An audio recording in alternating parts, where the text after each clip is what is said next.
성도 여러분, 평안히 잘 지내셨습니까? 오늘 존 파이퍼 목사님에게 물어보세요. 에피소드 15번째 시간 하도록 하겠습니다.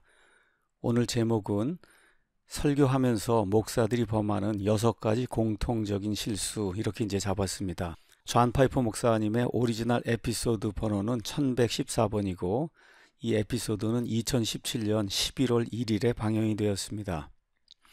안녕하세요. 토니 랭키입니다. 여러분 아시는 것처럼 1517년 종교개혁 이후에 교회 안에 설교의 부흥이 있었습니다. 500년이 지난 지금 많은 목사들이 강단에서 알게 모르게 하나님의 말씀을 더럽히는 일들이 빈번히 발생하고 있습니다. 오늘은 이름을 밝히지 않은 교회의 한 리더가 보내온 글을 여러분에게 소개합니다. 파이퍼 목사님, 저는 어떤 교회의 직원입니다. 지난 2달 동안 우리 목사님 설교에서 이상한 경향을 제가 발견하게 되었습니다. 먼저 말씀드릴 것은 우리 목사님의 그 설교 내용 전반에 걸쳐서 잘못된 것은 없다는 점입니다.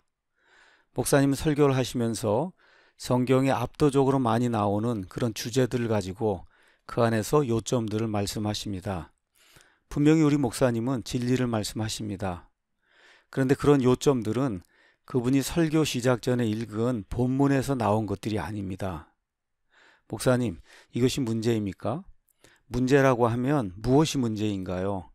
그리고 이런 것은 공통적인 현상인가요? 아니면 비정상적인 것인가요? 여기에 대해서 말씀해 주시면 감사하겠습니다. 존 파이퍼 목사입니다. 이 문제는 이 시대에 상당히 중요한 문제이기 때문에 제가 6가지 요점을 가지고 여러분에게 이 문제에 대해서 설명을 드리려고 합니다. 첫 번째 요점은 본문이 말하게 해야 한다는 것입니다. 먼저 말씀드립니다. 주일에 강단에 서서 읽은 성경 본문의 의미를 알려주지 않는 설교, 그 본문이 지금 우리 삶에 어떤 것을 말하고 있는지 알려주지 않는 설교는 사실 그 성경 본문에 불명예를 가져다주는 설교입니다. 왜냐하면 그런 설교는 우리가 마땅히 알아야 할 바에 대한 하나님의 영광스러운 그런 계시를 알려주지 않기 때문입니다. 그 본문이 우리 삶에 어떻게 연결되어 있는지에 대한 하나님의 영광스러운 계시를 알려주지 않는 설교, 그런 설교는 하나님의 본문을 더럽히는 설교입니다. 이런 경우 그런 설교는 하나님의 말씀 그 본문에 불명예를 가져옵니다. 본문의 가치를 훼손합니다. 그렇게 설교하는 목사는 앉아서 설교를 듣는 회중들을 사실 존경하지 않는 사람들입니다. 회중들은 설교를 통해 오늘 읽은 그 본문이 어떻게 하나님의 영광을 보여주는지 볼 수 있어야 하고, 또 그 본문이 자기들의 삶에 어떤 영향을 미치는지 명확하게 볼 수 있어야 합니다. 사도 바울은 이 점에 대해서 에베소서 3장 2절에서 4절에서 우리에게 이렇게 이제 말씀을 주고 있습니다. 너희를 위해 내게 주신 하나님의 은혜의 경륜을 너희가 들었으리라. 곧 계시로 그분께서 내게 그 신비를 알리셨나니 그것은 내가 전에 몇 마디 말로 적은 것과 같으니라. 그것으로 말미암아 너희가 읽을 때 그리스도의 신비에 대하여 내가 알고 있는 바를 깨닫게 되리라. 여기 4절 가서 보시면은 그것으로 말미암아 너희가 읽을 때 그리스도의 신비에 대하여 내가 알고 있는 바를 깨닫게 되리라 라고 사도 바울이 이야기하고 있습니다. 설교 시작 전에 읽은 본문에서 열매를 가져다 주는 설교, 그리고 본문에서 그리스도의 신비를 우리에게 알려주는 설교, 이런 설교가 진짜 설교입니다. 즉 설교는 본문에서 그리스도의 신비를 우리에게 보여주며 우리 삶의 열매를 가져다 주는 것, 이것이 좋은 설교라고 할 수 있습니다. 또 우리가 그것을 어떻게 보았는지 다른 사람들도 그것을 볼 수 있도록 우리를 훈련시켜주는 그와 같은 설교, 이런 것이 좋은 설교라고 할 수 있습니다.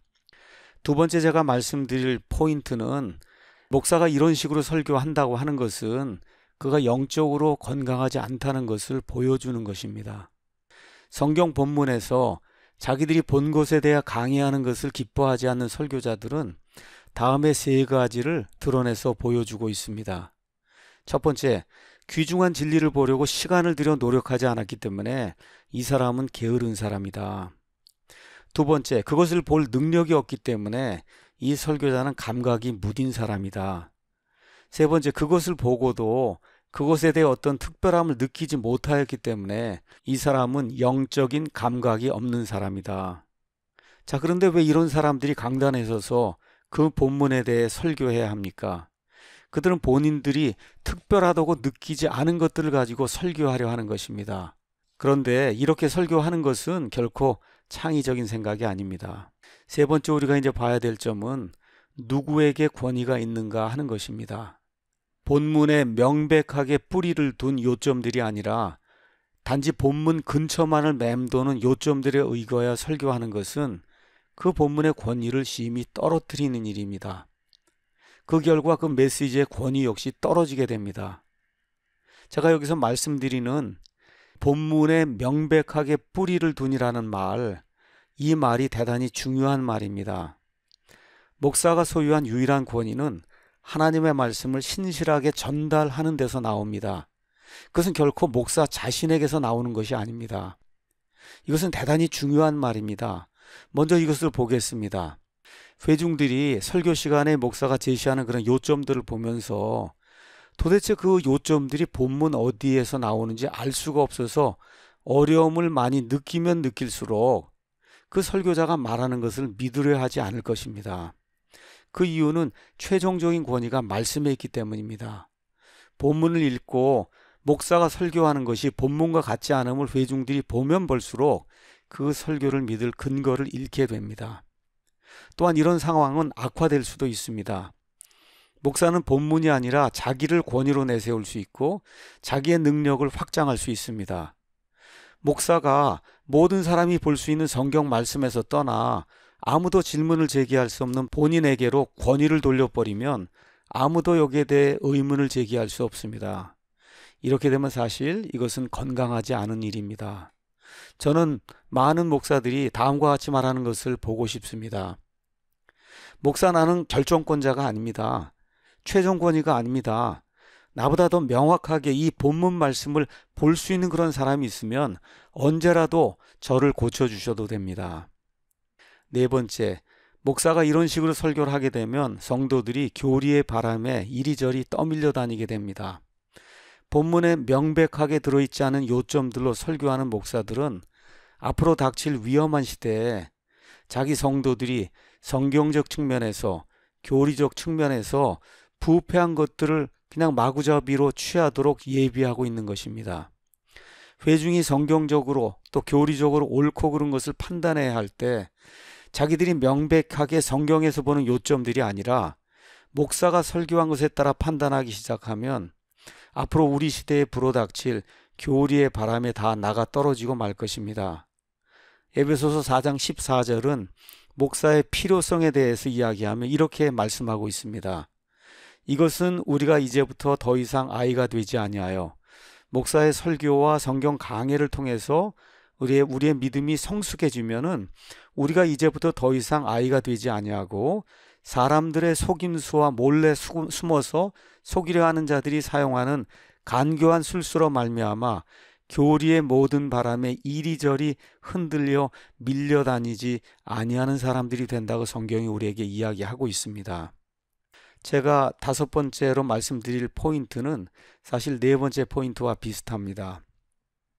자기의 요점들을 지지하기 위해 성경 본문의 상세한 표현에 귀를 기울이지 않는 목사는 자기가 목회하는 그 회중들 역시 성경 말씀의 도덕적인 주장, 영적인 그 주장의 상세한 점들에 주의를 기울이지 못하는 부주의한 사람들, 무관심한 사람들로 만들 것입니다. 사실 저는 지금까지 많이 보아왔습니다. 이런 사람들은 윤리적, 도덕적 문제에서도 늘 태도가 느슨합니다. 그래서 이런 사람들은 모호한 이야기, 모호한 해석에 익숙하고 대충 이야기하는 것에도 큰 문제를 느끼지 않습니다. 이제 여섯 번째 포인트를 여러분에게 말씀드리겠습니다. 마지막으로 성경 본문의 상세한 표현에서 명백하게 나타나는 요점들에 근거하지 않은 설교를 듣는 사람들은 예수님이 그 본문을 통해 주시고자 하는 예수님의 기쁨을 누릴 수 없습니다. 요한복음 15장 11절에서 우리 예수님께서는 이렇게 말씀하셨습니다. 내가 너희에게 이 일들을 말한 것은 내 기쁨이 너희 안에 머물러 있어 너희 기쁨이 충만하게 하려 함이니라. 예수님의 말씀이 분명한 의미로 우리에게 전달이 될 때 우리는 그 말씀을 통해서 예수님이 주시는 기쁨을 누리게 됩니다. 그러므로 목사가 본문에 명백하게 뿌리들둔 요점들을 사용해서 그 본문이 의도한 바를 정확하게 알려주는 설교를 하지 않으면 예수님의 기쁨이 우리의 기쁨이 될 확률이 높지 않습니다. 그렇기 때문에 목사들은 설교 본문의 요점들을 가지고 성도들에게 기쁨을 주는 설교를 하려고 노력을 해야 됩니다. 오늘은 목사들이 설교하면서 범하는 6가지 공통적인 실수에 대해서 말씀드렸습니다. 성경 말씀의 요점들을 가지고 성도들을 살리는 그런 설교를 하는 좋은 목사님들이 우리 기독교계에 많이 나오기를 예수님의 이름으로 기원합니다.